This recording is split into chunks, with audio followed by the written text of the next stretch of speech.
Parcours, trajectoire d'entrepreneurs inspirantes. Bienvenue dans Parcours, le podcast qui met en lumière les femmes qui osent, qui créent et qui innovent. Ici, on parle d'entrepreneuriat au féminin sans détour, de parcours inspirants, de défis relevés, de succès célébrés et de leçons précieuses à partager. Parce que réussir, c'est avant tout oser, apprendre, évoluer et inspirer les autres. Chaque femme que vous entendez ici a une histoire singulière. Et dans chaque expérience, il y a des apprentissages qui résonnent bien au-delà du parcours individuel. Un podcast pour s'inspirer, apprendre et surtout passer à l'action. C'est parti, bienvenue dans Parcours. Bonjour Evelyne. Bonjour Seynabou. Merci de nous accueillir. C'est un plaisir de vous avoir toutes les deux. Bonjour Evelyne. Bonjour. Hello Marina. Salut Seynabou. Ça va? On est bon là? Tout est calé? Je pense. Tout est droit? Il trouve que je suis très exigeante avec les plans, parce qu'il faut que ce soit bien droit, qu'on nous voit bien de face. Et tout. Voilà. Vous faites une bonne équipe. Exactement. Oui. Non, et tiens à ce qu'on voit qu'on est de très belles femmes, tout ça, sous notre meilleur jour. C'est ça. Elle a juste raison. Elle a raison. En tout cas, merci de nous accueillir ici. Et d'ailleurs, où est-ce qu'on est aujourd'hui? Alors aujourd'hui, vous êtes dans les bureaux du WIC. Et donc dans les bureaux du WIC, on a l'équipe du WIC, du Women's Investment Club, et on a l'équipe de WIC Capital, donc qui est le fonds d'investissement que je gère. Donc on a deux équipes au sein d'un même bureau et on collabore. C'est l'équipe du WIC, il faut savoir qu'elle s'occupe aussi de l'assistance technique, donc tout ce qui est dans la WIC Academy. Et l'équipe que je gère, c'est vraiment une équipe de professionnels de l'investissement. En tout cas, quand on est arrivé, on s'est dit, tiens, on sent l'énergie féminine dans ces locaux. Totalement. Alors, Ouma Sani, qui est la directrice du WIC, a fait un excellent travail en aménageant ses locaux il y a 2 ans. Et on est très à l'aise au bureau. On aime bien venir travailler. C'est hyper agréable, c'est décoré, c'est convivial, tout en étant simple. Donc ça. chacun s'y retrouve et on sent vraiment la touche féminine. Et alors, ce qu'il faut savoir, c'est que par exemple, cette salle de réunion où on est, les tables ont été faites par une entrepreneur accompagnée par WIC Academy, Kassan. Et on essaie toujours de faire intervenir les entrepreneurs qui passent par le WIC d'une façon ou d'une autre dans ce qu'on fait. Salut Bousso. C'est ça, salut Bousso, qu'on connaît très très bien et qu'on salue pour le travail et la résilience qu'elle a en fait dans un secteur très compliqué au Sénégal. Et habituellement masculin. Et habituellement très masculin. Et vraiment, moi je suis très convaincue par cette approche pour accompagner, pour aider les entrepreneurs, la meilleure façon de les aider, c'est de leur créer du chiffre d'affaires. Totalement. Et vraiment, c'est quelque chose que j'essaie aussi d'appliquer dans tout ce que je fais. Donc, bravo à Bousso pour ce magnifique travail, tout ce mobilier. Vraiment, on est très, très à l'aise. Donc, on est contente d'être là aujourd'hui. Et alors, dans Parcours, on parle bien sûr de la vie professionnelle, mais on aime bien montrer comment on est arrivé là, comment on est arrivé dans ce parcours. Donc aujourd'hui, toi, on t'interviewe à la fois en tant que toi et à la fois aussi par rapport au WIC. Donc on va avoir une conversation un petit peu avec différentes thématiques. Mais on va commencer avec la petite Evelyne. La petite Evelyne, elle rêvait de devenir quoi quand elle serait grande? Alors, j'ai rêvé de beaucoup de choses. J'ai rêvé d'être danseuse. Ah ouais? Parce que j'adorais danser, j'adore toujours danser. J'ai rêvé d'être reporter de guerre. Je sais pas pourquoi. Ça, c'est c'est la dernière fois. Et je regardais, je pense, les reportages de guerre à l'époque quand j'étais jeune, dans les années 90. Et je me voyais trop là-bas, en train de prendre des photos et de raconter cette histoire. Alors, j'ai grandi, à un moment, je pense, en étant adolescente, j'ai rêvé de travailler aux Nations Unies parce que je voulais changer le monde. Et à l'époque, je pensais que les Nations Unies changeaient le monde ou que l'humanitaire changeait le monde.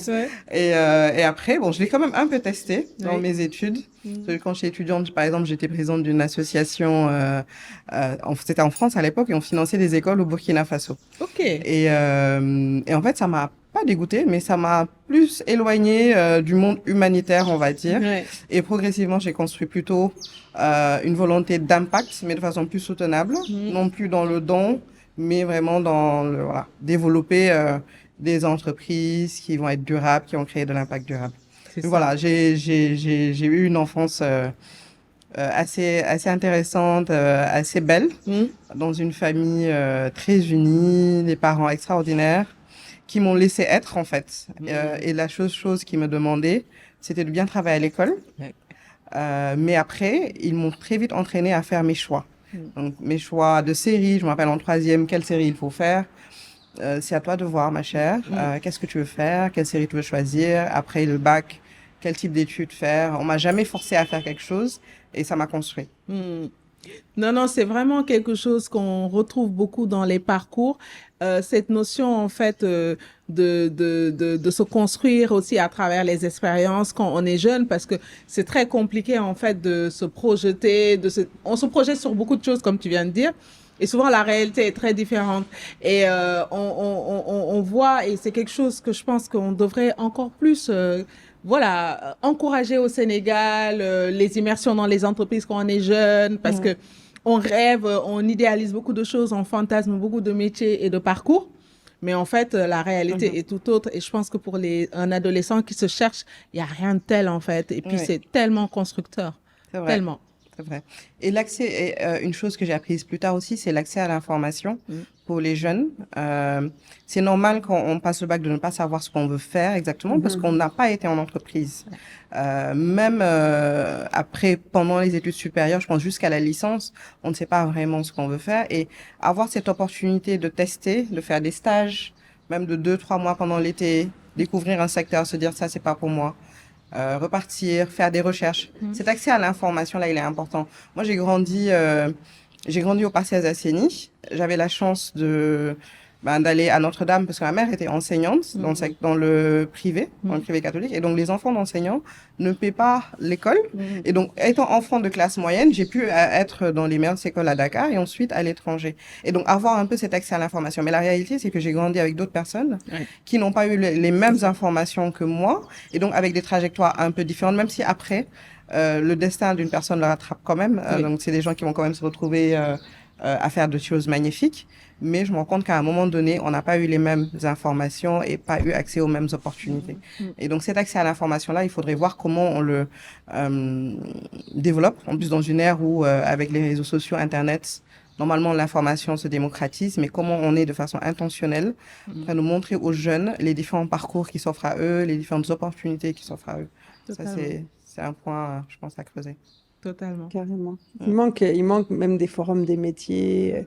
Ici, il y en a beaucoup. Moi, je me souviens, ma mère m'emmenait, du coup, c'était en France, et il y avait le centre d'orientation de la jeunesse, un truc comme ça. Et puis, on avait des fiches métiers, et on pouvait découvrir. Mais c'est vrai que c'est un peu angoissant aujourd'hui de te dire, en terminale, il faut choisir ta voie. Tu sais pas, en fait.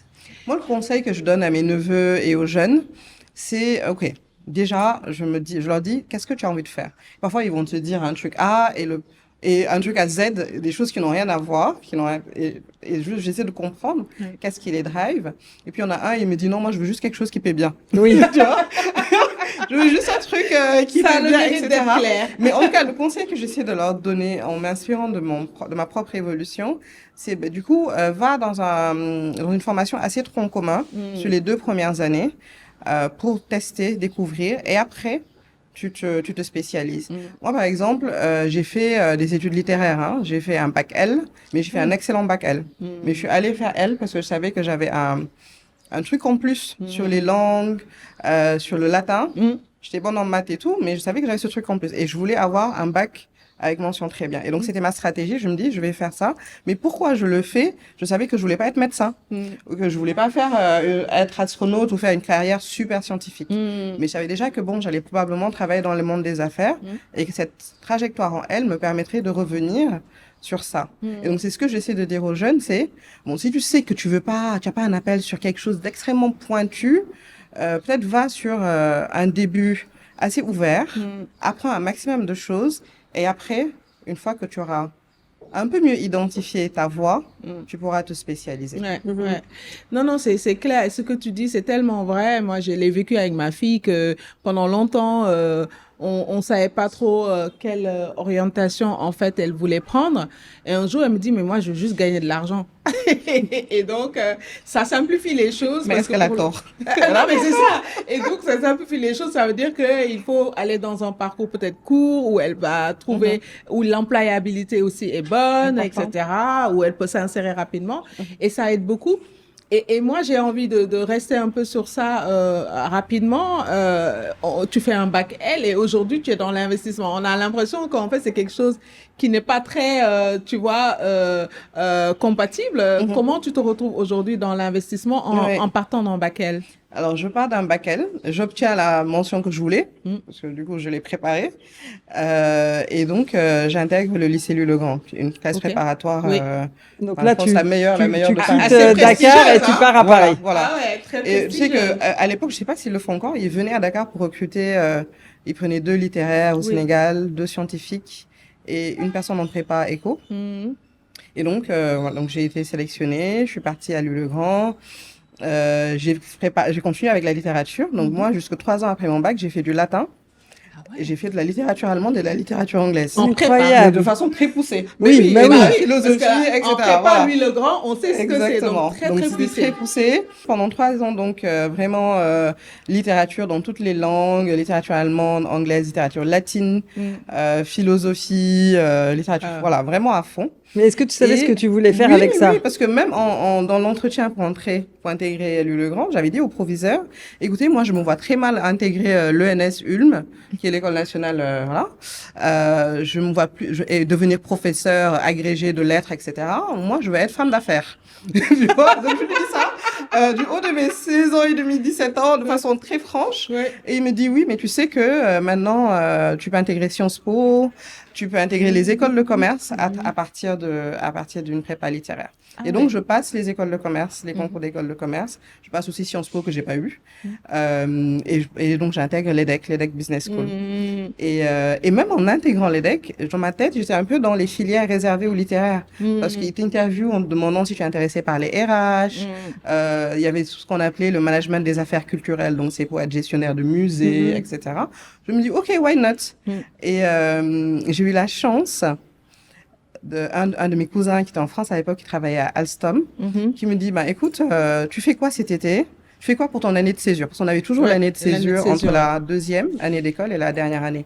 Et je lui dis, écoute, je suis en train de passer des entretiens dans les cabinets de conseil RH, etc. Et il me dit, on est en train de chercher des stagiaires en contrôle de gestion.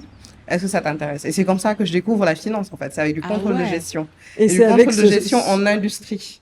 Dans un secteur industriel super exigeant. Je commence à faire des modèles financiers, à suivre les coûts, etc. Et en fait, ce qui me plaît, et c'est là que je trouve ma voie vraiment, parce que ce qui me plaît, c'est que quand on est dans la finance, quel que soit le secteur où tu travailles, tu es important, tu es au cœur, tu es vraiment le cœur du réacteur. Sur un projet de 70 millions d'euros, rénovation de centrales en Algérie, le modèle financier, il était extrêmement important parce que genre chaque décalage dans le temps, chaque surcoût impacte la rentabilité qu'Alstom allait en tirer, etc.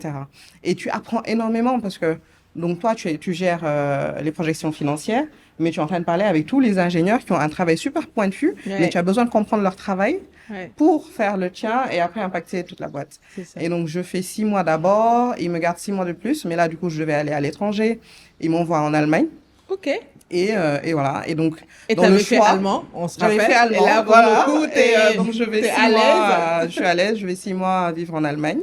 Et dernière année, donc, pour choisir ma majeure, je dis, bon, je vais faire finance. Et donc, j'ai fait comme ça, finance, audit, contrôle de G sur la dernière année à l'EDEC. Et après, concours de l'inspection générale, pareil, je suis retenue. Moi, je suis toujours le underdog. J'aime bien être le underdog parce que ce concours-là aussi, c'était donc c'est un concours très prisé de l'inspection de Société Générale. On a des milliers de candidats à travers la France, ils en prennent 30. Et je me rappelle quand je passais, donc avec mes frères, on aime bien se taquiner. Et mon petit frère qui me dit, toi, tu penses vraiment que sur 2000 candidats, je sais pas quoi, on va te retenir? Je sais pas, je lui ai dit, bah, je sais pas, sur une erreur, tu vois. J'essaye. On sait jamais, voilà. Et donc, effectivement, j'ai été retenue. Et là, je découvre vraiment la finance, en milieu bancaire. Et donc, le groupe Société Générale, ce qu'il faut savoir, c'est que c'est pas que de la banque de détail comme on connaît au Sénégal. C'est de la banque d'investissement, c'est du crédit conso, c'est ce qu'on appelle une banque universelle. Oui. Et donc, cette expérience me permet de toucher à tout un peu avec les différentes missions qu'on a eues, de voyager, de connaître pas mal de métiers de la finance. Ouais. Je l'ai fait pendant 3-4 ans. Et là, l'appel du pays. Aïe. Voilà. L'appel du pays, c'est ça. Mais oui, parce que tu es arrivée toute jeune en France. Oui, je suis arrivée à 17 ans, je suis Ouais. restée 11 ans. Enfin, 17 ans, 18 ans. Je suis restée 11 ans, donc je suis rentrée en 2014. Là aussi, franchement, dans mon parcours, avec le recul, je me rends compte qu'il y a eu de la grâce. À chaque fois, il y a eu la bonne personne pour m'orienter, m'offrir une opportunité. Oui. Mais après, tu passes les concours, tu passes les entretiens, Oui, mais la bonne personne qui te donne l'information. c'est ça. On Tu a as le beaucoup bon eu ça, mentor. ouais. On a beaucoup eu ça, ouais. Voilà. Le bon je pense mentor, que tout seul, ouais. on ne peut pas, par exemple, toute seule, j'aurais jamais postulé à Alstom. Ouais. Tout à J'aurais fait. fait un truc en conseil en RH. C'est J'aurais ça. eu une belle carrière en RH, sans doute toujours à Paris, Ouais. avec une vie pépère tranquille, ou je sais pas, peut-être que le Seigneur m'aurait réservé autre chose. Mais grâce à cette information, j'ai eu cette opportunité et j'y suis allée à fond Ouais. et tu vois, j'y ai C'est excellé. ça. Après, du coup, ça me fait choisir une majeure que j'avais pas du tout en tête, même quand je faisais les écoles de commerce. Et après, je sors de là, un concours. Parce que même en dernière année, ce concours, je le prends un peu en plan B. Je voulais retourner à Alstom parce qu'ils ont un graduate programme qu'ils destinent, tu vois, aux jeunes prometteurs, qui vont jeunes faire un peu talents, le tour ouais.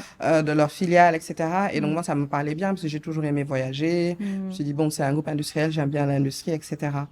Et donc, même au moment de rentrer au Sénégal, en 2013, je pense déjà fin 2012, je commence à me dire, écoute, moi, j'ai envie de rentrer.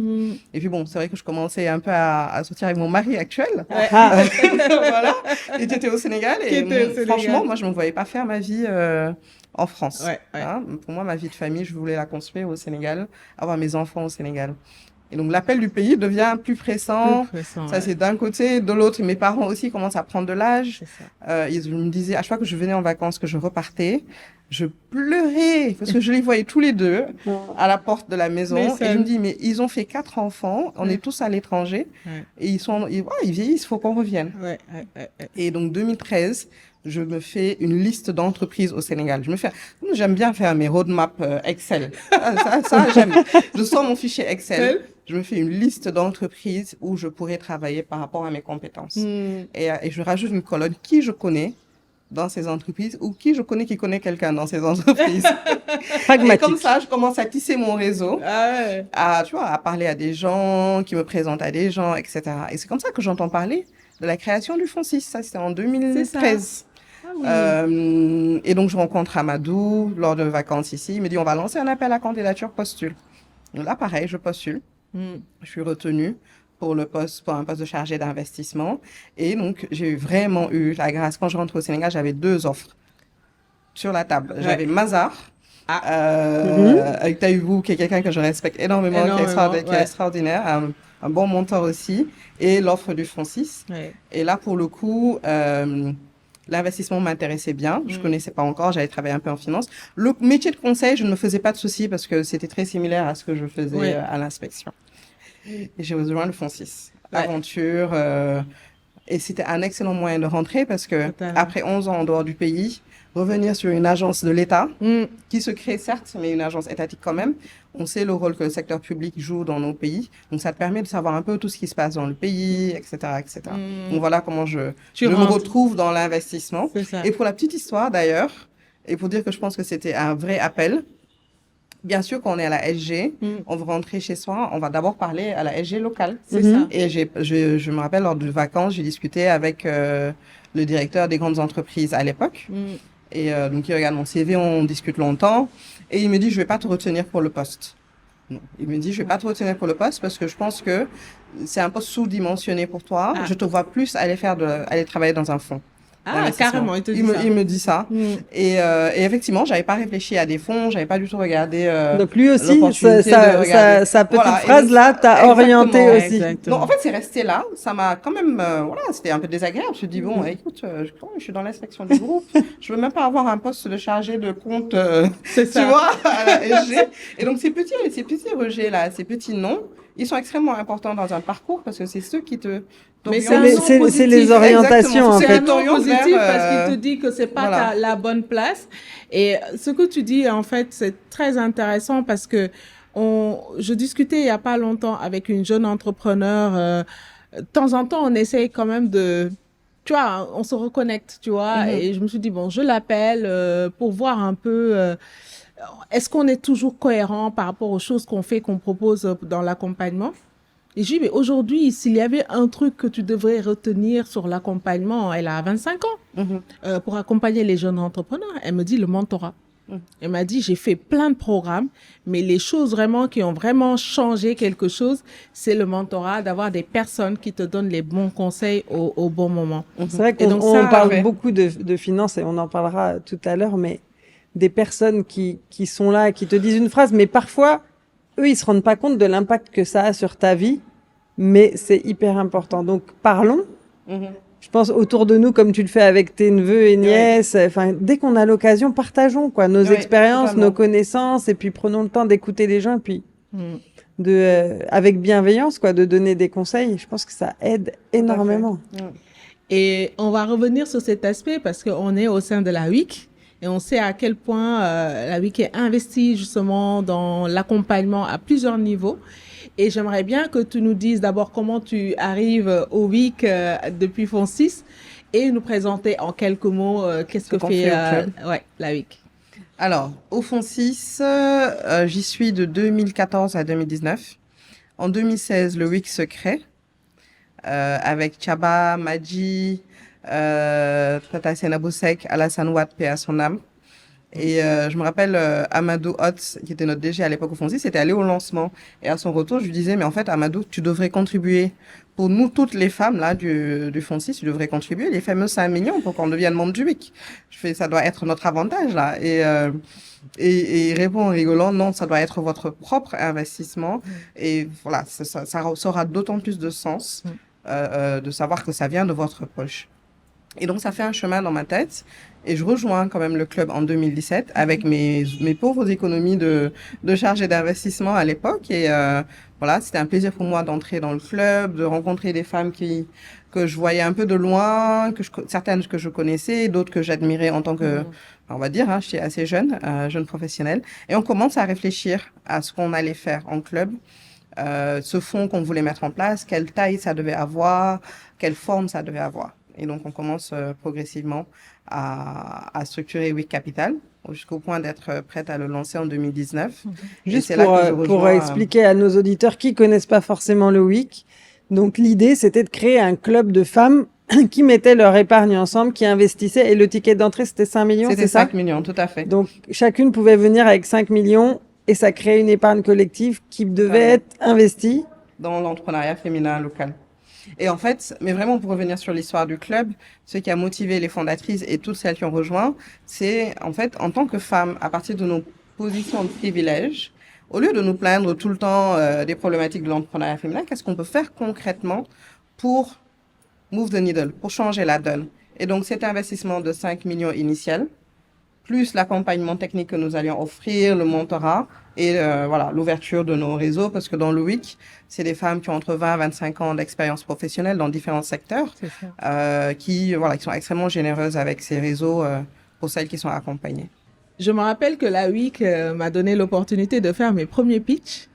Et c'était quand même quelque chose, en tout cas, moi, ça m'a beaucoup marqué. À l'époque, le club venait juste de se créer et il y avait quelques membres c'était pas la taille d'aujourd'hui ce que c'est. Et Madji me dit, non, mais viens faire le pitch et tout. Je dis, mais moi, je lève pas des fonds et tout ça, machin. Elle me dit, non, viens, ça va t'entraîner, etc. Et c'était un excellent exercice parce que effectivement, on arrive dans un lieu où on est entouré de femmes qui savent ce dont on parle parce que à l'époque aussi, nous, quand on développait cette communauté, on s'inscrivait dans un business model de monétisation de communauté, etc. C'était assez nouveau, en fait, en termes de marketing digital. Il n'y avait pas vraiment... les personnes à qui on parlait ne comprenaient pas ce qu'on voulait faire et comment on pouvait faire de l'argent avec ça. Et donc là, on arrivait en face de femmes qui comprenaient ce qu'on voulait faire, qui avaient aussi ce regard très finance, etc., et qui pouvaient nous conseiller sur comment on allait développer.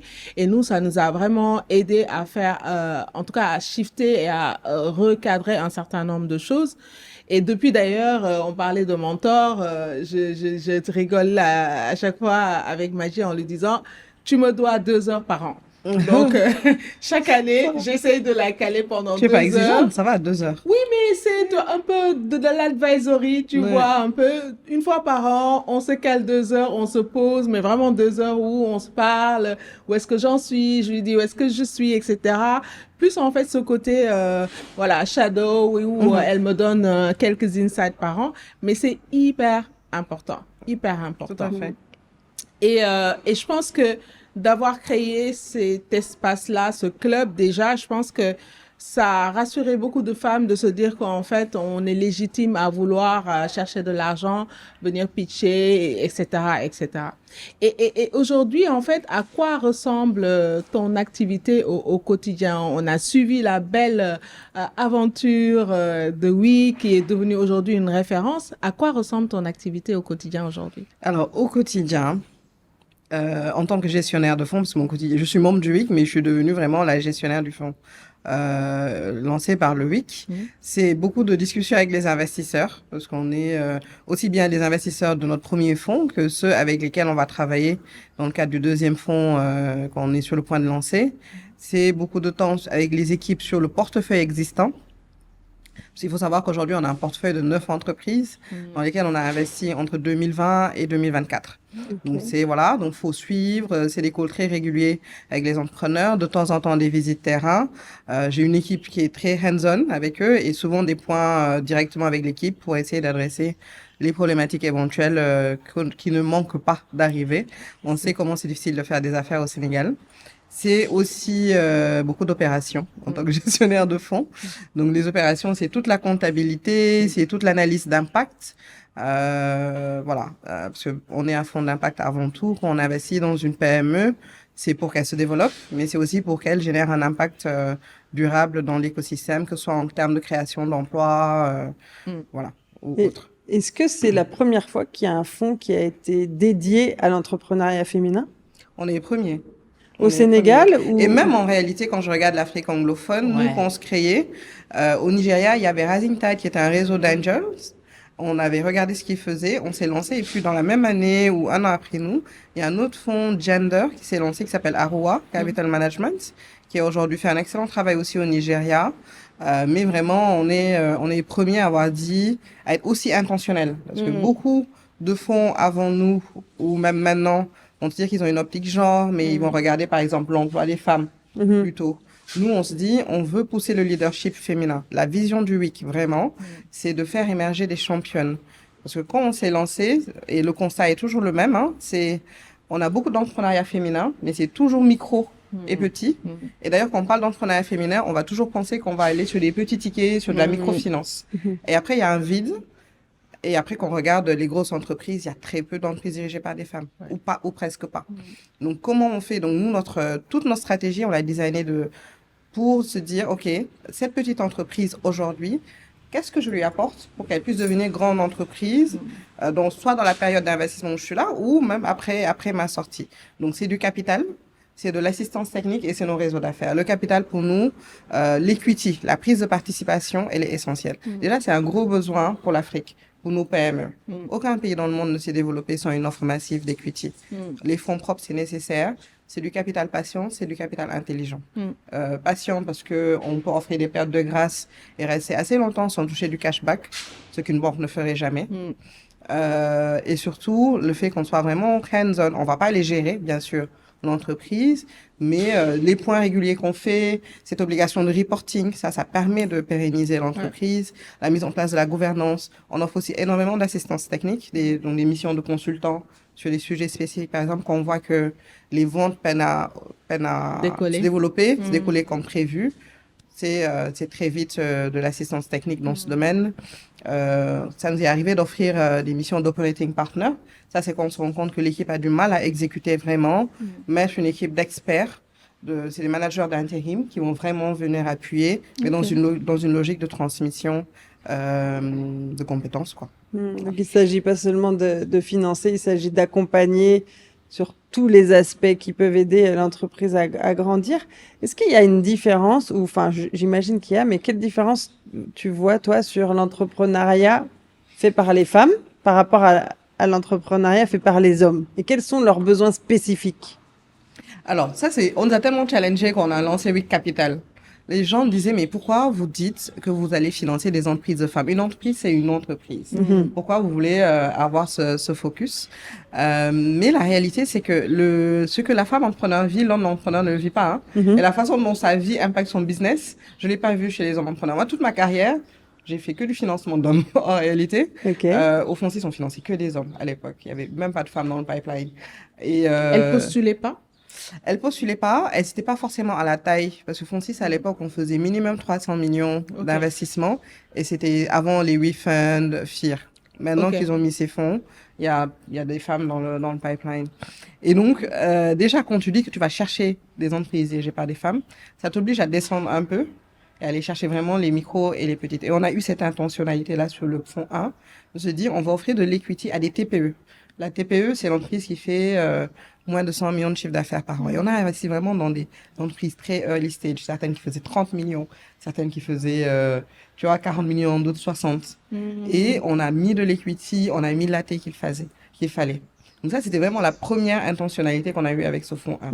Ensuite, l'aspect soft là, il est tellement important. Même nous, on apprend au quotidien. Tu peux pas être investisseur. Il faut que tu aies cette couche de mentorat. Et là, c'est la chance qu'on a d'être backé par le réseau WIC. Donc, les membres du WIC, elles jouent ce rôle.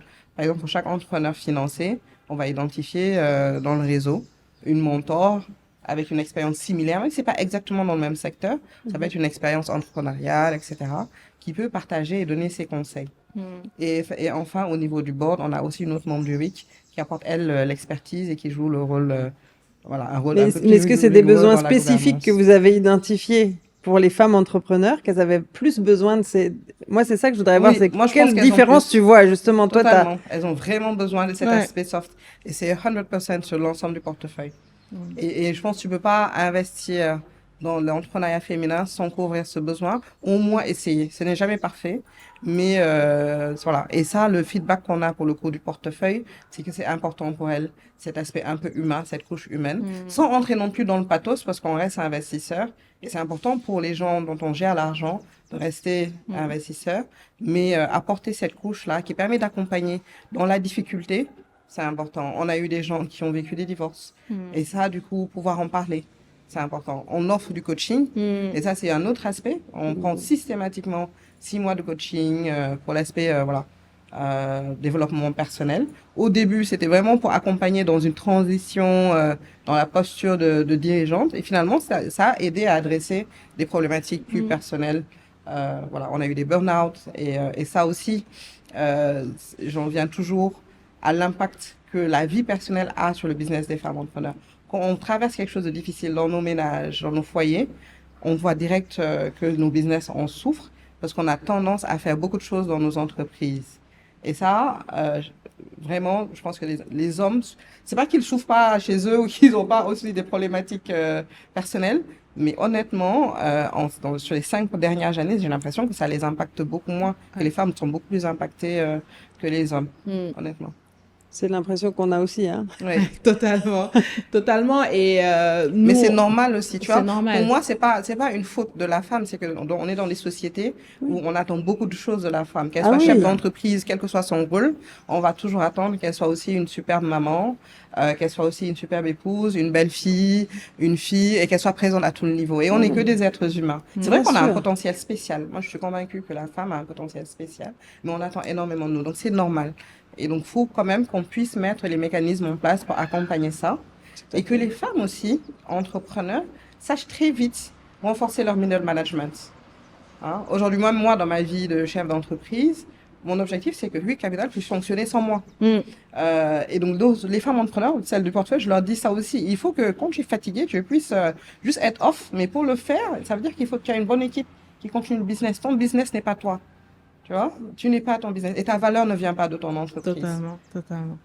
Et hier, le profil qu'on a interviewé nous disait exactement la même chose, que quelque chose, quand elle a fait ce shift de lâcher en fait des choses et de dire qu'en fait il y a des choses qui ne sont pas de sa responsabilité mais de la responsabilité de ses équipes et de leur donner de la place aussi parce que souvent aussi on prend des collaborateurs, on leur laisse pas l'espace d'exprimer en fait tout leur potentiel.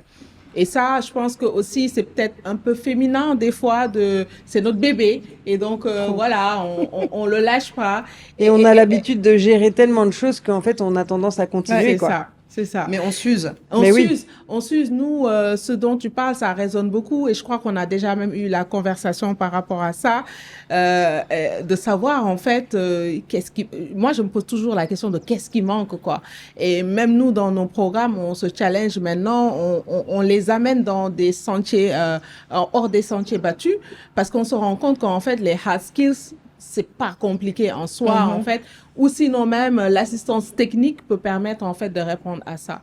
Mais aujourd'hui, on sait très bien que quand on investit dans une entreprise, mais on investit dans une personne. Oui. Et c'est fondamental. Et nous, on a aussi shifté pas mal de choses dans notre façon de faire. Marina fait maintenant de l'intelligence menstruelle dans nos programmes. C'est excellent, ça. Oui, parce que... Je me rappelle de ce que Rugato a fait au forum, là, le dernier forum. Elle nous a fait une superbe session. C'est ça. Et j'ai tellement appris. Ah, mais c'est ça. Mais ça change tout, en fait. Pouvoir se connaître et comprendre comment on fonctionne et en fait ne pas se dire que c'est pas bien, parce que le problème souvent qu'on a les femmes, c'est qu'on essaie de rentrer dans les cases des hommes. C'est ça.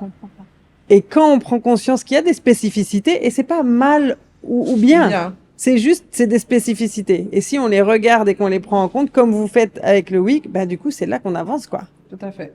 C'est ça qui est top. Et nous, aujourd'hui, bon, voilà, on monte quand même des programmes qui sont des fois même à 100% soft. On coach aussi avec certaines qui sont d'ailleurs membres du WIC, des coachs, voilà, qui sont très, très bien. Et on s'est rendu compte vraiment de ça. Et finalement, aujourd'hui, quand vous recevez... moi, j'ai bien envie de voir aussi le avant et après. Parce qu'on voit qu'en fait, il y a tout un travail qui est fait aussi bien auprès de cette femme chef d'entreprise, de son entreprise. Mais elles arrivent comment? Et en fait, elles repartent comment? J'ai envie de savoir quand elles vous abordent ou quand vous les abordez, elles sont dans quelle posture? Ok. Alors, quand on les aborde, en général, elles sont en levée de fonds. Et ça, pour moi, c'est important de parler à des gens qui sont déjà en levée. Parce que il faut pas lever parce que l'investisseur est intéressé par soi. Il faut déjà être dans une démarche de levée de fonds. Ça veut dire que j'ai déjà moi-même en tant qu'entrepreneur cette vision de croissance de mon entreprise et j'ai déjà cette stratégie. Je sais déjà où je vais. Aujourd'hui, c'est un point d'honneur pour nous de ne pas être plus ambitieux que l'entrepreneur qu'on a en face. Parce que pour nous, investisseurs, c'est très facile de voir un business et de voir où ce business peut aller. Et parfois, nous-mêmes, on est overexcited. Et je dis à mon équipe, non. Parce qu'à la fin de la journée, c'est l'entrepreneur et son équipe qui vont exécuter. Donc, si eux-mêmes ne voient pas où ils peuvent aller, c'est pas à nous de leur dire, écoute, ton besoin, il est de toi, etc. On a pu peut-être le faire par le passé et ça, aujourd'hui, on y fait très, très attention. Il faut vraiment que ce soit une démarche où on va l'un vers l'autre, où l'offre rencontre la demande, mais pas un scénario où c'est l'offre qui va générer la demande. Parce que bien sûr, souvent, c'est tentant. Hein, tu te dis, tiens, j'ai été approché par WIC Capital et si je levais des fonds, ça veut dire que je peux lever des fonds si je levais des fonds. Parce que c'est challenging. Hein, c'est challenging. Donc, mais pour répondre vraiment maintenant à ta question, le avant-après. Nous, on a investi, comme j'ai dit tout à l'heure, dans des TPE, fonds 1. Nos entreprises, en moyenne, elles font individuellement 37% de croissance par an, en moyenne. Et quand on investit en equity avec notre instrument, c'est ça qu'on cherche. On cherche de la croissance rapide. On ne cherche pas des croissances de 10% par an. Parce que là, pour le coup, le financement bancaire est un peu plus adapté. Il faut au moins il faut qu'on puisse passer de 60 millions à 500 millions, quoi, pendant notre période d'investissement. C'est ça qui nous intéresse. Passer de la TPE à la moyenne entreprise. Passer de la petite entreprise à la moyenne entreprise. Hein. Donc voilà. Et ça, c'est pas évident à faire. C'est énormément de travail. Ça implique que le marché soit prêt pour le produit ou le service. Exact. Et ça implique une agilité aussi à s'adapter et à pouvoir prendre des décisions très rapides. Si ça marche pas, je me repositionne, pour continuer à me développer. On est vraiment sur des entreprises. Là, ça fait combien de temps les premières entreprises qui ont été financées? Les premières ont été financées en 2020, donc ça va faire 6 ans cette année. On en a les 2 premières, c'est eCover Ouais. et Saraya. Et après, on a investi dans Boo en 2021, Quelly, voilà.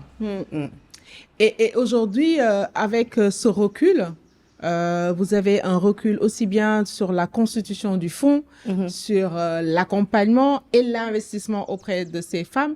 Quand ça marche, qu'est-ce qui fait que ça marche? Quand ça marche, celles qui marchent le mieux, qui ont les plus belles croissances. Bon, déjà, c'est des entreprises avec où l'entrepreneur a un bon background et l'expérience de l'entrepreneur est très importante. Il faut que l'entrepreneur ait travaillé en entreprise. Ou qu'elle ait déjà créé des entreprises. Parce qu'en fait, le succès, il s'invente pas comme ça. Le succès vient d'essais-erreurs, d'apprentissage, d'une certaine maturité. On a beau dire, c'est la réalité. Oui. Le succès vient aussi de la capacité à travailler et à collaborer avec plusieurs acteurs. Oui. Donc, pouvoir collaborer avec l'investisseur. Parce que l'investisseur, du coup, il a une expérience variée de différents investissements, de vie passée également.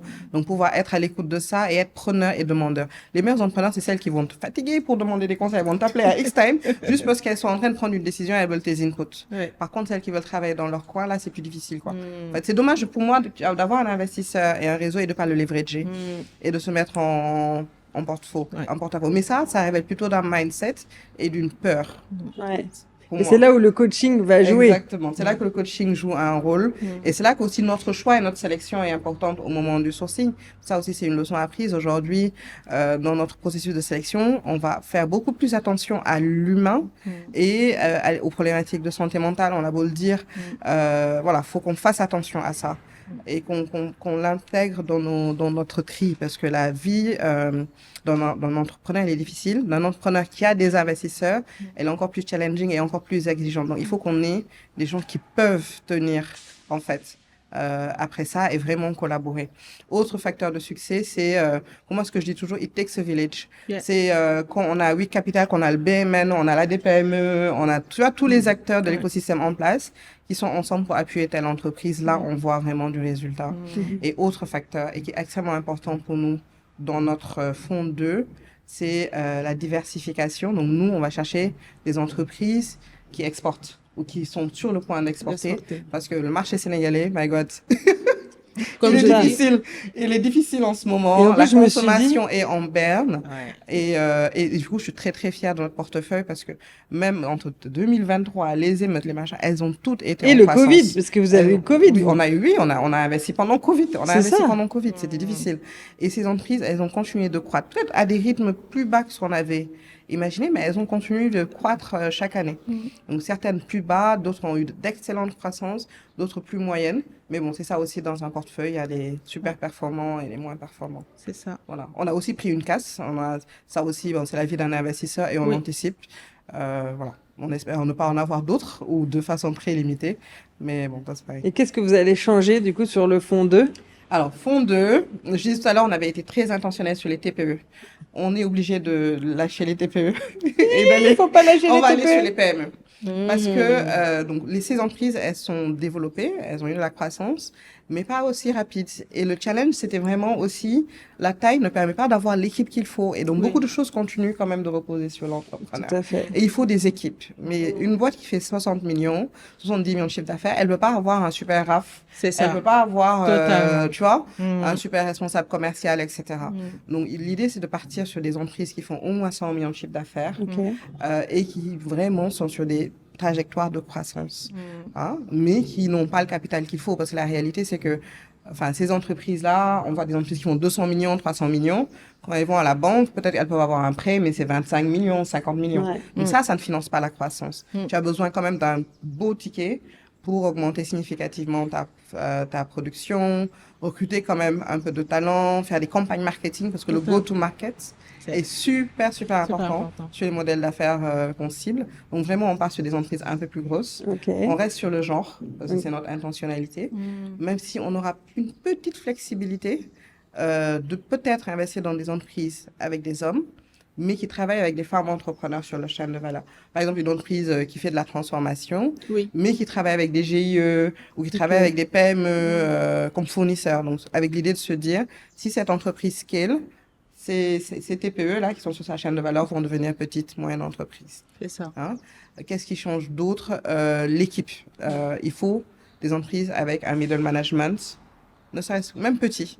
Il ne faut pas que ce soit que Le fondateur. sur le fonds 1, on a fait on a investi dans une entreprise où l'entrepreneur était solo entrepreneur. Et ça, c'était en fait beaucoup trop demandé. C'était beaucoup trop de choses en même temps. Avoir une équipe, voilà, it was too much. Donc là, maintenant, il faut que l'équipe soit en place, même s'il faut la renforcer derrière. C'est vraiment significativement les deux de vos trucs. Et ça veut dire que la première thèse d'investissement, vous la faites évoluer ou vous faites les deux? Non, non, on fait pas les deux. On pourra plus faire d'entreprises qui démarrent. C'est ça. On ne pourra plus faire de TPE. Ouais. On reste sur, voilà, vraiment des entreprises un peu plus grosses. Avec des tickets, du coup, un peu plus gros, on va pouvoir investir jusqu'à 2 millions d'euros. Donc, c'est 1 milliard 3. Alors que sur le fonds 1, notre cap, c'était 500 000 euros. Donc, 300 millions. C'est ça. Donc, on change de taille un peu. Après, le fonds aussi change de taille. Fonds 1, c'était 5 millions d'euros. Là, ça va être 30 millions d'euros pour les deux pays. Donc, avec aussi toujours une présence plus forte en Côte d'Ivoire. Le WIC Côte d'Ivoire s'est beaucoup développé entre-temps. Donc, l'idée, c'est de faire à peu près 50-50 sur les deux pays. Et justement, sur vos levées de fonds, alors là, vous êtes des femmes. Maintenant, c'est vous qui êtes dans la position de l'entrepreneur à chercher des fonds. Comment vous êtes reçue en tant que femme avec vos fonds de femmes? Alors, c'était important de le structurer de façon très professionnelle, d'où l'équipe de gestion et le fait que, du coup, c'est Evelyne Dior qui va lever et Chaba Kamarassi. Donc moi, pareil, hein, j'ai eu le chemin, donc j'ai géré le fonds 1. Fonds 2, donc je commence à lever seule. Et bien sûr, nous-mêmes, ce qu'on dit aux entrepreneurs, on nous le dit, c'est OK, mais tu es seule, quoi. Je dis non, je suis pas seule, j'ai le réseau WIC derrière. Oui, mais bon, au quotidien, c'est toi, tu vois. Ça. Et donc là, je vais voir Chaba, qui était ma PCA et la présidente du comité d'investissement et une fondatrice du WIC, donc déjà très présente quand même sur le fonds 1. Et je lui dis, écoute, Chaba, j'aimerais que tu viennes à temps plein sur WIC Capital pour être mon associé. Et on va lever ce fonds ensemble. Et donc, c'est comme ça que très tôt, elle a rejoint.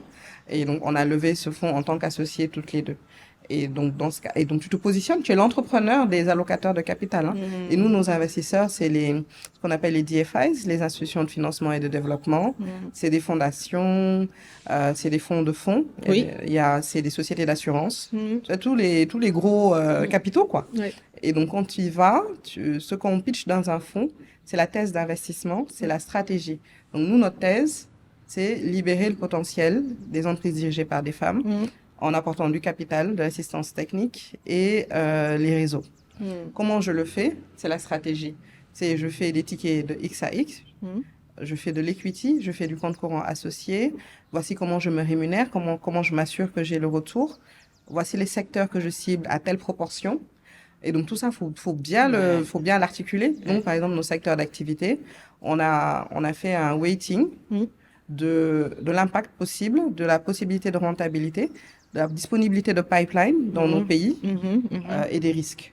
Et des risques, c'est ça. Et donc sur ça, on s'est dit, OK, l'agribusiness, ça va être 35%. Oui. L'éducation, ça va être X%. L'industrie, ça va être X%. Et donc ça, tu leur vends ça. Et après, tu leur dis, bon, pour faire ça, voici l'équipe. Voici ce qu'on a fait. Donc, Chaba, 35 ans de secteur privé au Sénégal, Deloitte, elle va s'occuper du poste investissement et de la création de valeur. OK. Elle est parfaite pour ça. Ouais. Moi, ça fait 15 ans que j'investis, que je finance. Je m'occupe du deal making, de la relation investisseur. Chaba va aussi s'occuper des relations avec le WIC, des opérations. Donc, notre truc en ligne avec son track record. C'est ça. Et après, l'équipe. Désiré Zilan, il est avec nous depuis 2019. On a recruté 2 analystes à Dakar, un analyste à Abidjan, une chargée ESG Impact, etc. Donc, l'équipe est super importante pour nos investisseurs, de la même façon que l'équipe est importante pour l'équipe des entreprises que nous finançons est importante pour nous, parce que c'est eux qui ont pérennisé. Et eux, quand ils regardent l'équipe, ils regardent aussi notre capacité non seulement à les attirer, mais à les garder, comment on les incentive, comment on les, tu vois, c'est quoi notre politique de rétention. Vraiment, ils regardent la même chose que nous. Non, mais totalement. Exactement. Et ils viennent après sur le terrain. Et là, on va voir notre portefeuille et poser des questions à notre portefeuille, à nos entrepreneurs. Pourquoi vous êtes allé vers WIC? Qu'est-ce qui vous a intéressé chez WIC contrairement à un autre fonds, etc., etc. Comment se passe la relation? Ils regardent est-ce que ces investissements sont en bonne voie? S'ils sont pas en bonne voie, qu'est-ce qu'on en a appris? Qu'est-ce qu'on en retient? Comment ça impacte la stratégie du fonds? Et donc, on est quand même en levée depuis 2023. Hein. Donc, ça nous a pris 2023, 2024, 2025. Et là, maintenant, on va closer, on va lancer le fonds. Waouh, voilà. C'est un sacré boulot. Et en tant que femme, vous êtes aussi bien reçue si vous avez une bonne équipe. C'est ça. Alors, ce qu'il faut savoir, c'est que nous, c'était pas en tant que femmes, c'était avec la stratégie qu'on a de cibler des femmes. Okay. Les gens sont très sceptiques sur l'entrepreneuriat féminin. Tout le monde parle de genre, mais la réalité, c'est qu'ils se disent, est-ce qu'il y a assez de bonnes entreprises où investir qui sont dirigées par des femmes? C'est là qu'on devient les advocates de l'entrepreneuriat féminin. On leur dit oui, voici le marché, voici les données, etc. Il manque juste du capital et de l'intentionnalité. Le fait qu'on soit femme, finalement, moi, je l'ai pas senti, même si, bon, après, les rapports montrent bien que les fonds dirigés par des femmes lèvent moins. On va leur demander plus de choses, etc. Donc, il y a le même gap au niveau fonds qu'au niveau portefeuille. En réalité, sur la représentation des femmes. Okay. C'est ça. Mais vous y êtes quand même arrivé. On y est quand même arrivé parce que bon, à la fin de la journée, on a au WIC, on a une belle structure et cette stratégie-là de faire des PME dirigées par des femmes, sans le réseau WIC, c'est très difficile. Mais la secret sauce, c'est le réseau WIC. Parce qu'une société de gestion seule ne peut pas passer son temps à être mentor, board member. C'est beaucoup trop de travail. C'est pas possible. Mais le fait de pouvoir compter sur des femmes avec cette qualité, ce niveau d'expérience pour appuyer, ça, c'est assez convaincant. Il y en a combien aujourd'hui? Au Sénégal, on est 100, une centaine. En Côte d'Ivoire, elles sont à peu près 70.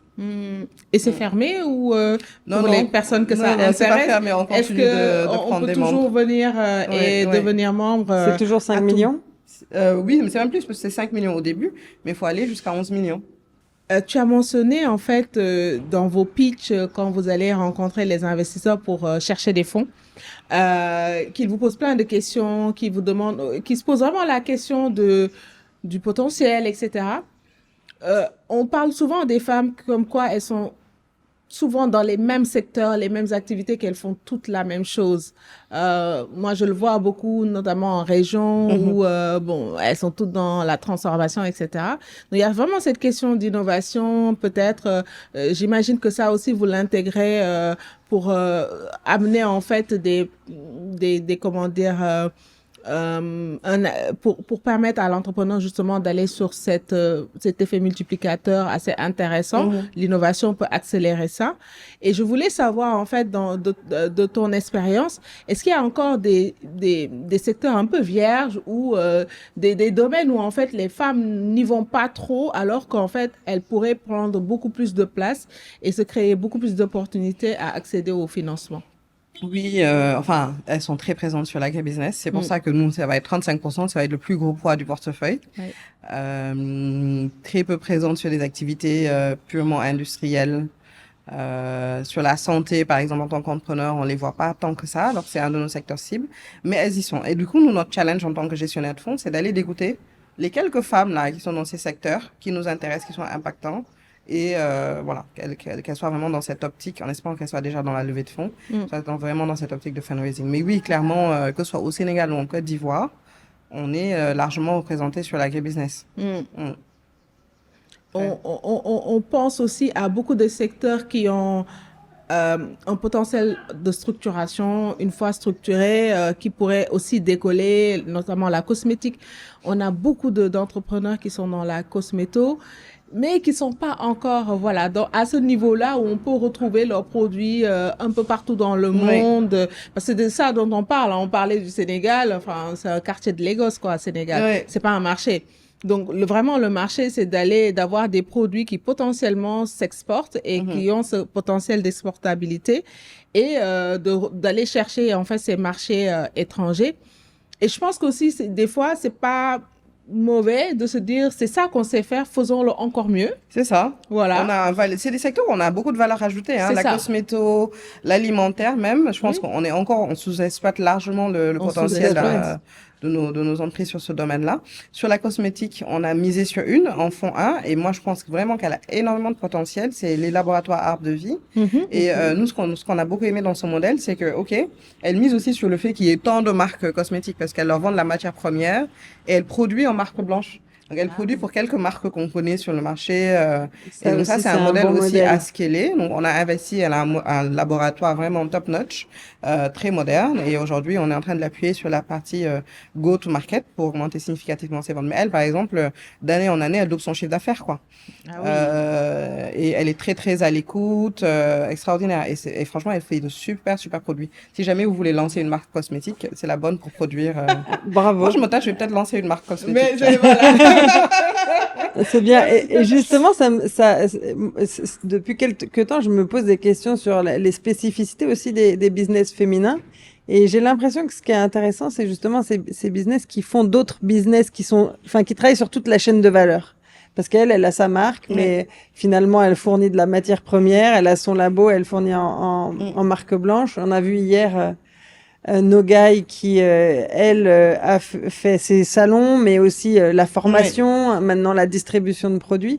Est-ce que ça, pour toi, ce serait une manière plus féminine de faire du business ou cette façon de développer, ça se trouve dans tous les secteurs? Oui, ça, pour le coup, ça se trouve... c'est pas que féminin et ça fait du sens de toucher à plusieurs éléments de la chaîne, oui. Et j'aime bien le modèle de Nogai. Oui, j'aime bien ce qu'elle fait. Oui, c'est hyper smart parce qu'au moment où elle s'est rendue compte qu'en fait, on venait débaucher les filles dans ses salons, elle a eu un moment de panique, puis elle s'est dit, non, ça veut dire qu'en fait, j'ai une valeur ajoutée en formation. Maintenant, faut scale. Après, du coup, le challenge qu'on a quand on est un peu encore petit, c'est comment on scale chacune des activités. Parce que très vite, on est contraint en ressources. Et donc, à un moment, il faut faire une priorisation. OK, j'ai X activités. Laquelle je pousse pour cette année et les autres, c'est effort minimum parce que j'ai pas toutes les ressources. C'est difficile à cette taille de vraiment exceller partout. Ouais, c'est ça. Je trouve qu'au Sénégal, c'est facile de commencer. Et le Sénégal, c'est dur de faire du business ici. Moi, mais c'est difficile de grossir. Très difficile. C'est pour ça qu'il ne faut pas compter sur le marché local. On a un trop petit marché. C'est 18 millions d'habitants, dont, je sais pas, 3-4 millions qui sont en ville. Et en réalité, les gens qui ont les moyens, c'est 1 million. Et l'erreur que beaucoup d'entrepreneurs font, c'est que on va toujours sur des pricing trop chers. Les produits cosmétiques sont trop chers. La nourriture, parfois, c'est des trucs qui sont vendus chez Auchan, Carrefour. C'est pas la masse, hein. Moi, pour moi, les entreprises on a envie de funder, qui vont vraiment scaler, c'est celles qui vont vendre des produits que quelqu'un à Yumble peut acheter à sa boutique. Et de bonne qualité. Voilà. Et de très bonne qualité nutritionnelle, on est d'accord. Et pour ça, faut travailler avec les produits locaux. Voilà. Parce que si tu importes tes matières premières. Mais trop vite, on se positionne parce qu'en fait, pour moi, c'est des erreurs. Il faut pas aller sur des marchés de niche. Si on veut pas chercher à l'échelle, il faut aller chercher la masse. Il faut chercher la masse.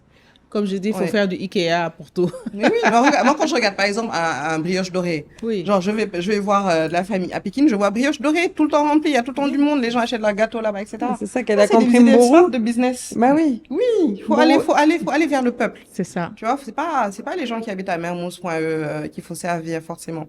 Ok, il faut les servir, mais après c'est des plus petits business qui du coup c'est ok, mais ça reste un business de niche et on n'a pas forcément envie de.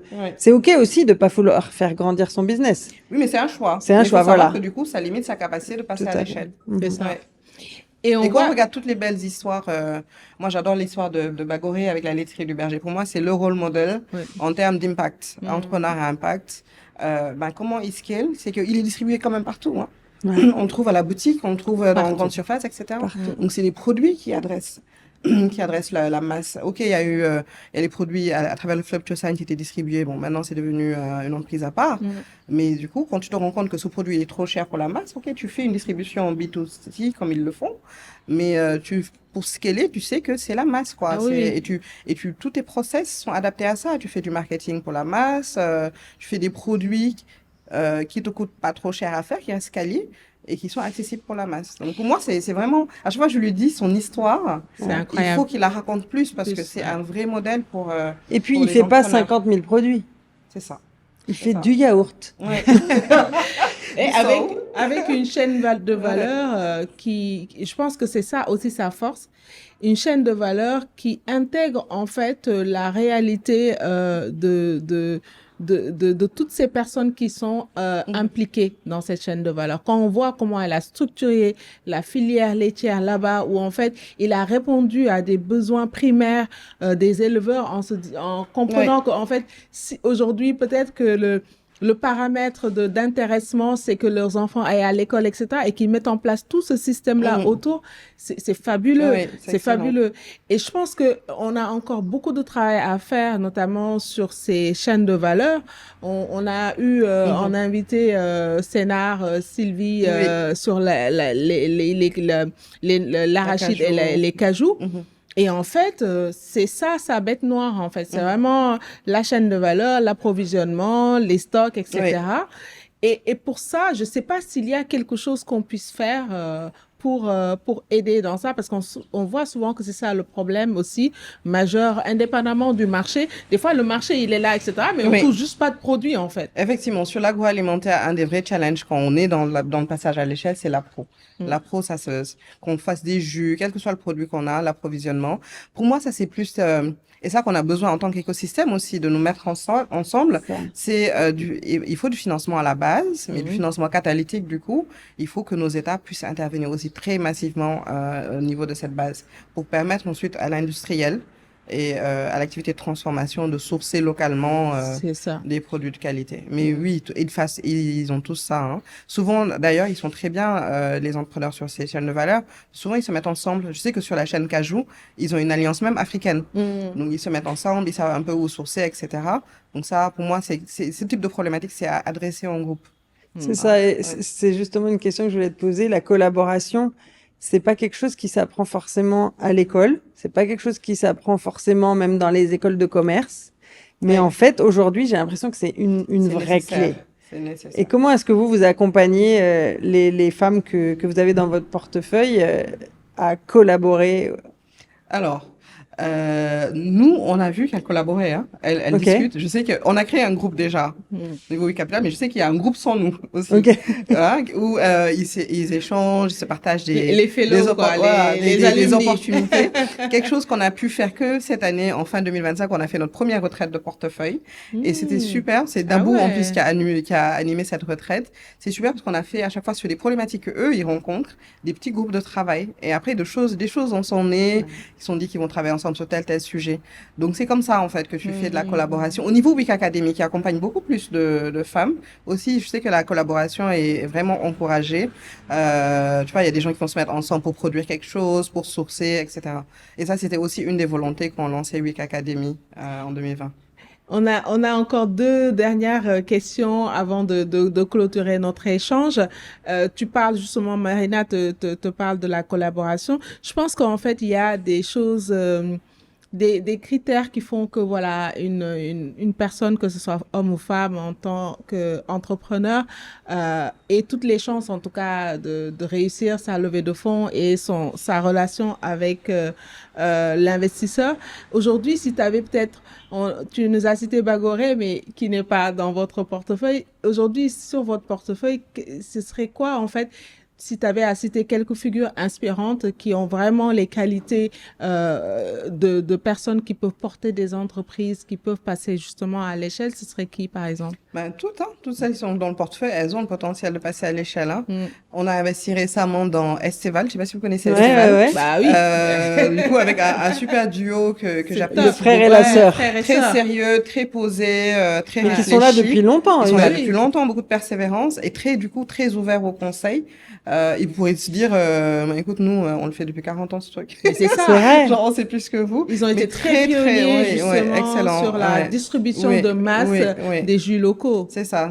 Et donc là, maintenant, et en plus, avec une bonne demande à l'export, ce qu'on ne sait pas, c'est qu'ils exportent. Ah oui. D'ailleurs, le marché export est même plus accessible, je trouve, que parfois le marché local sur ces sujets-là.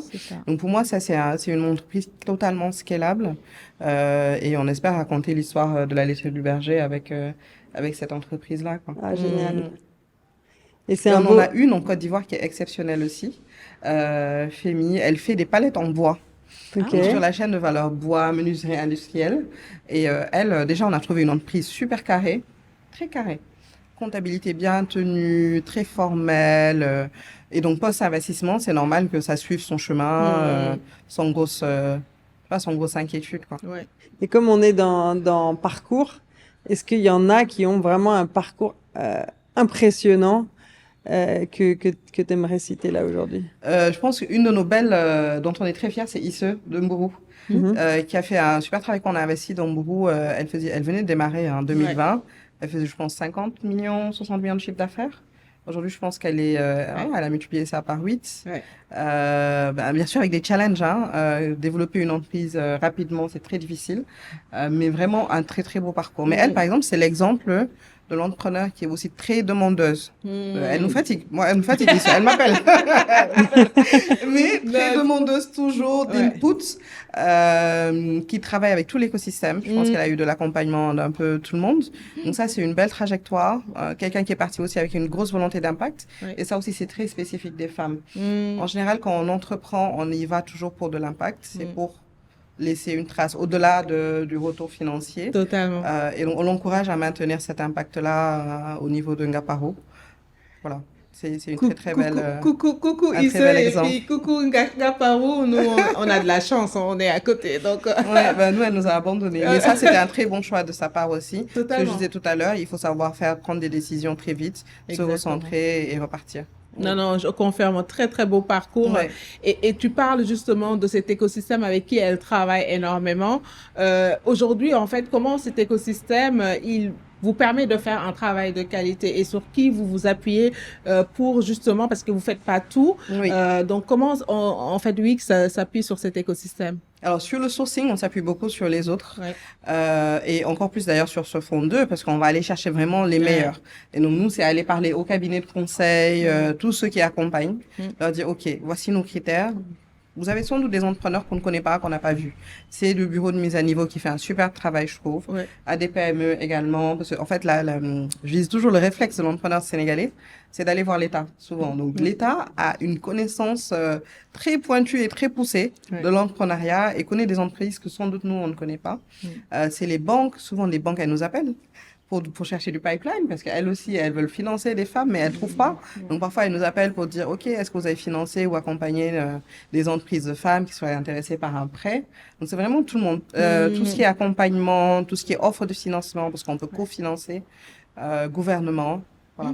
Et aujourd'hui, on est très impliqué dans une initiative d'écosystème qui est la Task Force Sénégal pour la mise en place d'un partenariat avec le Global Steering Group, GSG. Donc, c'est une ONG internationale. Il y a des partenariats dans presque tous les pays.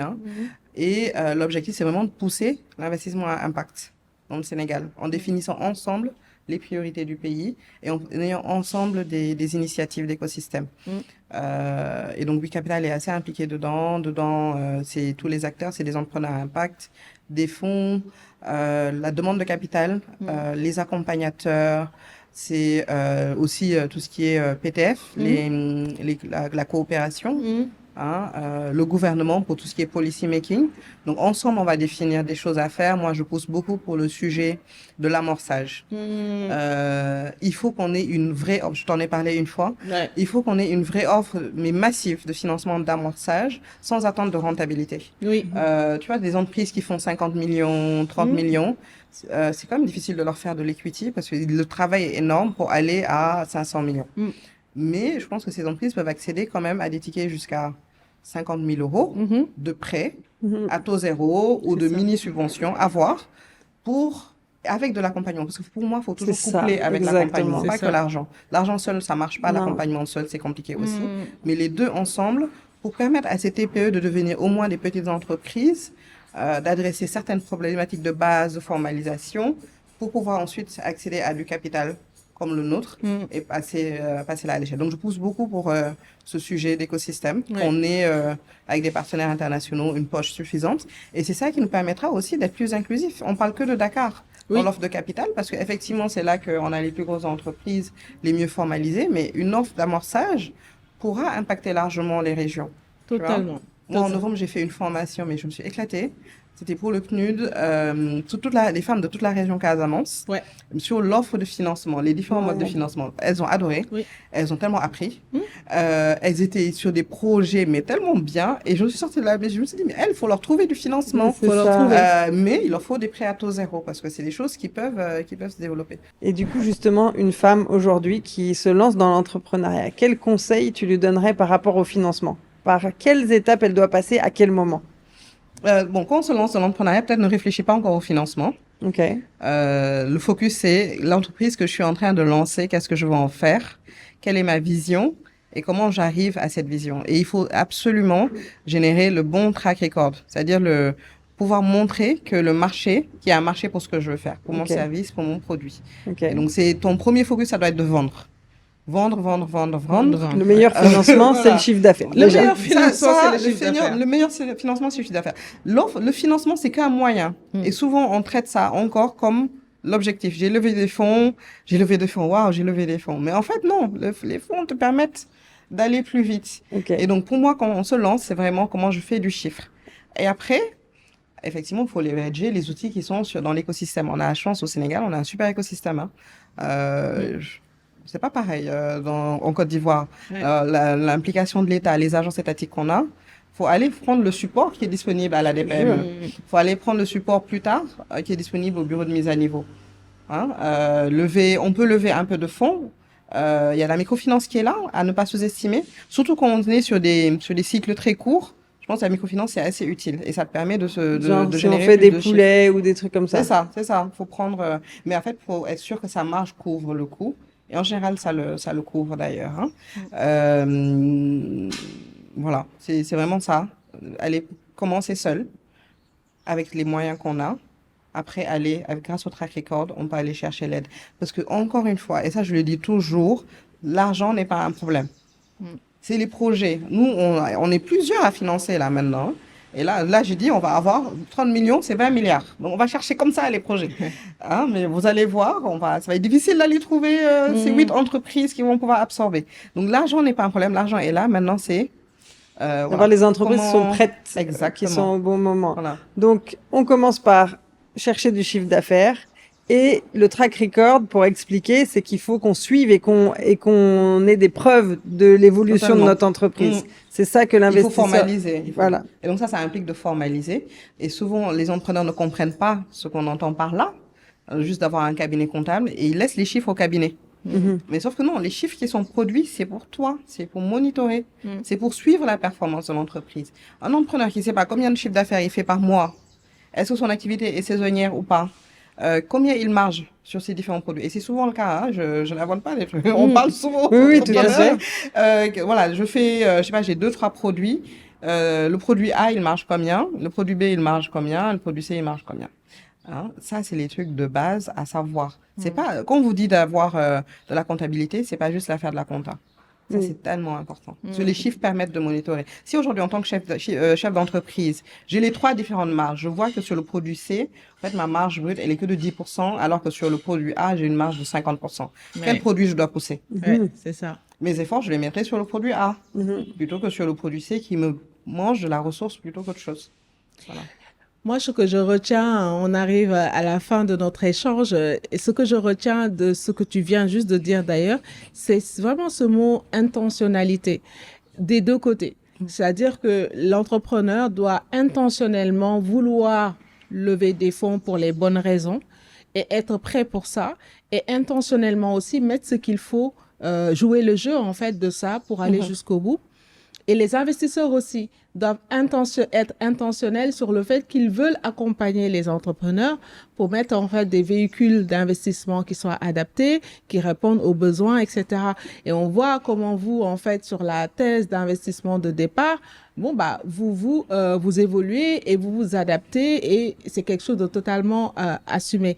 Donc, je pense que et de ne pas jouer un jeu de on veut faire ça, mais finalement, on met en place des choses qui fonctionne pas. Vous préférez en fait faire évoluer le fonds et dire on a besoin de quelqu'un qui prenne le relais sur l'amorçage pour qu'on ait des entreprises qui soient assez prêtes pour que nous, on puisse investir. Donc, je pense qu'il y a cette intentionnalité qui est teintée vraiment de transparence et d'honnêteté de la part de chacun pour que ça fonctionne.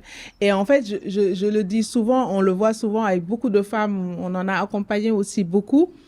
Souvent, le constat que j'ai, c'est que elles disent quelque chose qu'elles ne pensent pas, en fait, vraiment. Donc, ce côté très intentionnel. Elles vont te dire, ouais, je veux développer mon entreprise. Mais en fait, quand on regarde au fond, elles veulent le garder vraiment petit.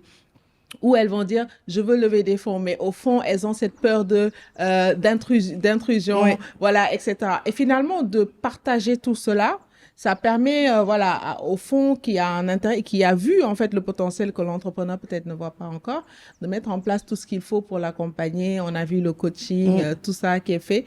Et vraiment, nous, on a beaucoup de chance, comme tu le disais, d'avoir un écosystème aussi dynamique et des parties prenantes, en fait, qui s'engagent et qui sont aussi, qui cherchent de l'impact. Et vraiment, on a beaucoup de chance. Je vais laisser Marina te poser la dernière question pour clôturer. Mais avant ça, en fait, j'aimerais que tu nous partages, toi, qu'est-ce qui te plaît, en fait, quand tu es au sein de cet écosystème aussi dynamique et quel est le message que tu as envie de laisser, si c'est un plaidoyer à faire, qu'est-ce que ce serait? Alors moi, j'adore mon métier. Le métier d'investisseur, il est passionnant. On est entrepreneur autant de fois qu'on a de sociétés à gérer. C'est parce sûr. que, du coup, on gère toutes les problématiques. Et surtout, on apprend au quotidien. Et mon équipe, pareil, je leur dis, mais en fait, vous vous rendez pas compte de la chance qu'on a de faire ce travail, quoi. Et c'est pas juste un métier de financeur, comme je dis, parce que en banque, on regarde que les dossiers, etc.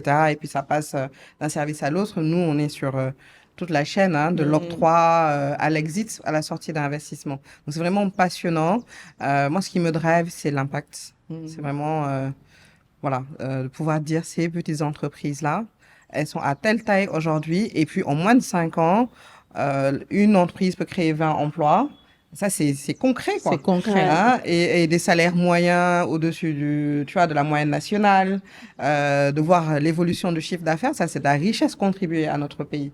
Donc ça, il y a pas pareil, honnêtement. Et donc, ce qui va toujours me driver, ça va être, de pouvoir mesurer mon impact, de pouvoir mesurer. Et aujourd'hui, j'ai cette grille de lecture dans tout ce que je fais.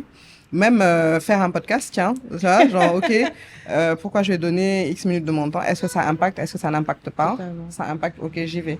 Voilà, donc si j'ai un message à donner, c'est ça, que ce soit des jeunes professionnels, que ce soit des entrepreneurs. Donc tout ce que vous faites, pourquoi vous le faites? Savoir, mais ça implique de savoir qui vous êtes. Et donc ça, faut aller le chercher. Faut aller le chercher très tôt et comprendre votre mission et y aller. Et une fois que vous avez compris ça, en fait, en réalité, les épreuves vont arriver, les challenges vont arriver, mais vous allez en sortir plus fort. Vous allez voir la croissance derrière l'épreuve au lieu de rester, de vous abattre. Moi, maintenant, je me dis, chaque épreuve, c'est un process d'initiation. Je me dis, non, Marina, c'est l'initiation. OK. Mais c'est ça, en plus, c'est vraiment vrai. C'est pas un truc que tu te dis, c'est la réalité. C'est ça. Mais ça change la perception. En fait, ça change de se dire ça. On n'est pas là, ah non, encore une galère. On dit, OK. Nouvelle étape d'initiation. Qu'est-ce que j'ai à apprendre dans cette... J'ai hâte de voir ce que je vais apprendre. Voilà, c'est ça. J'ai hâte de voir la Marina que je vais devenir. C'est ça. OK, qu'est-ce que j'ai à apprendre ici? OK, qu'est-ce qu'on doit... Voilà. Et je trouve ça passionnant. En tout cas, t'as l'air... Ça change ta façon de voir le monde. Oui, c'est ça. C'est-à-dire, le problème, il reste là. Il reste à régler. Mais ta façon de le percevoir, ça change tout. Ça change même ta dynamique avec ton équipe. Ça change tes relations avec les gens autour de toi. Ça change ton humeur quand tu rentres à la maison. Exactement. Parce que c'est vrai des fois, on parle aux femmes de est-ce qu'elles sont soutenues dans leur entourage, etc. Et c'est vrai qu'on se rend compte que c'est très important qu'elles soient soutenues. Mais c'est vrai qu'on devrait parler à l'entourage aussi, parce que des fois, quand on est entrepreneur aussi, on fait que travailler. Moi, mes enfants, ils en ont marre. Parce qu'on fait que travailler. Même en vacances, on travaille. Mais enfin, on travaille tout le temps. Donc, il y a aussi cet impact autour de nous. Mais si on change un petit peu notre perception, avec un regard pas naïf, mais en se disant, ça fait partie du chemin. Et on est dans la construction, en plus. On est entrepreneur. Et ça nous rend quelqu'un de beaucoup plus... Totalement. En tout cas, tu as l'air très épanouie dans ton travail aujourd'hui. Et je pense que l'écosystème a de la chance que tu sois là. Je fais mon petit bout. Voilà. Alors, si notre dernière question qu'on pose à toutes nos invités, c'est des choses sur lesquelles t'as pas de prise aujourd'hui, toi. Si on te donnait une baguette magique et que tu pouvais tout faire, tu peux l'utiliser une fois pour une chose. Tu l'utiliserais pour faire quoi? Dans le cadre du travail, hein? Non, ça peut Non, être dans le cadre de l'écosystème. Tout. une Voilà. Baguette magique à changer. la vie, la vie en général. Quelque chose sur lequel toi tu n'as pas d'impact aujourd'hui. Tu peux pas le faire toute seule. Le mot qui me vient à l'esprit, c'est mindset. On a un vrai challenge de mindset quand même dans ce pays, il faut le dire. Et ça impacte le capital humain, qui devient une problématique pour les entrepreneurs. Et ça impacte vraiment à tous les niveaux, ça nous freine. On est un pays béni, hein, on est un continent béni. Mais si on adressait les mindsets, je ne sais pas comment le faire, mais du coup, la fameuse baguette magique ou la grâce divine. Tu l'utilises pour j'agirais ça. sur ça, ouais. Ok, alors on lance cette baguette magique et on la laisse faire son travail. Mais honnêtement, c'est une question, qu'est-ce qu'on peut faire ensemble pour ça? À réfléchir. Bah, je pense que ce que vous faites avec cette approche aussi positive des challenges qu'on peut rencontrer, et tout à l'heure ce que tu disais aussi et ce qu'on a toutes dit, c'est-à-dire oser parler. Parce que moi, ce que je remarque des fois avec mon regard un peu extérieur au Sénégal, c'est qu'on a tellement peur de ce que les autres vont penser que quand on est face à une problématique, on va en parler à personne. On va essayer de gérer son truc tout seul parce que on veut conserver l'image. Hein, l'image est hyper importante au Sénégal. Donc, je pense qu'apprendre aux gens à parler, apprendre que c'est OK d'avoir un peu de vulnérabilité, ce que vous faites avec le coaching en mettant du développement personnel dedans, je pense que c'est vraiment des petites graines qui peuvent... Voilà. Et si les jeunes voient des gens plus âgés comme nous s'autoriser à la vulnérabilité, être capable de dire quand on a des problèmes, être capable d'aller demander de l'aide, je pense que petit à petit, ça va changer. Inch'Allah. C'est ça, c'est vraiment la raison d'être de ce podcast, c'est vraiment de partager en fait de manière très authentique en fait les choses comme on pourrait se le partager dans une chambre entre femmes, parce qu'on sait que c'est là où on se confie. Et la confidence souvent dans nos cultures peut être sujet à la critique ou en tout cas au jugement. Et de dire qu'en fait, non, voilà, ça peut être aussi libérateur. Et surtout, ça peut tomber dans l'oreille de quelqu'un pour qui ça change la vie. Et je me dis, finalement, si ça ne change ne serait-ce qu'une seule vie, ça vaut le coup d'être fait. Et il y a en fait vraiment une expérience qui est maintenant capitalisée, qui est dans cet écosystème qu'on doit partager. Et je pense que chacune de nous, dans nos activités respectives, on le fait. On est toutes des femmes engagées. Et moi, la notion que j'ai de l'écosystème, c'est on est porté par la même ambition et la même vision de ce qu'on veut pour notre pays, ce qu'on veut pour les femmes de ce pays et les hommes de ce pays. Et finalement, on peut faire les choses ensemble, comme on peut en fait chacun et chacune à notre manière contribuer en fait à cela. Moi, je donne toujours l'image en fait du radeau. Un radeau, c'est plusieurs bouts de bois, mais finalement, ça donne un radeau. Mais chacun peut amener un bout de bois, un bout de Casamance, l'autre de Louga, machin. Mais finalement, voilà, même sans s'être concerté, on est en train de construire un radeau sur lequel on peut tous monter et voilà, aller vers, en tout cas, des choses qui sont, voilà, ce qu'on souhaite en tout cas à notre pays. Donc vraiment, j'exhorte en tout cas à toutes les personnes qui sont dans l'écosystème parce qu'aujourd'hui, on est dans un numéro spécial où on vient parler à une structure d'accompagnement et à une professionnelle aussi de l'accompagnement. J'exhorte vraiment à toutes les personnes, même aux entrepreneurs, hein, de jouer le jeu de cet accompagnement-là parce que on a beaucoup parlé de mentorat, le mentorat entre pairs, c'est-à-dire que entre entrepreneurs, c'est super important. Le partage d'expériences hyper important et juste en fait des espaces bienveillants de partage où on peut libérer la parole. Vraiment, et souvent je dis ça en rigolant, à la fin de tous nos programmes, je dis mais en fait elles avaient juste besoin de parler. Souvent, elles ont juste besoin de parler. Et tout ce qu'on leur a appris, elles le savaient déjà, mais elles avaient juste besoin de parler. Et ça a vraiment créé aussi ces espaces-là où ces choses peuvent s'exprimer en toute bienveillance. C'est super important. Donc, on va tout utiliser notre baguette magique pour C'est ça. Mindset, pour contribuer. C'est ça. En tout cas, merci beaucoup, Evelyne, d'avoir Merci pris le beaucoup. temps, d'avoir, en tout cas, jugé utile qu'on se parle pour ce podcast. On sait à quel point ton agenda est très chargé. Donc, merci de nous avoir accueillis dans ce magnifique lieu, les bureaux de WIC Capital et de WIC Academy. Et je ne sais pas si tu as un dernier mot avant qu'on se dise au revoir.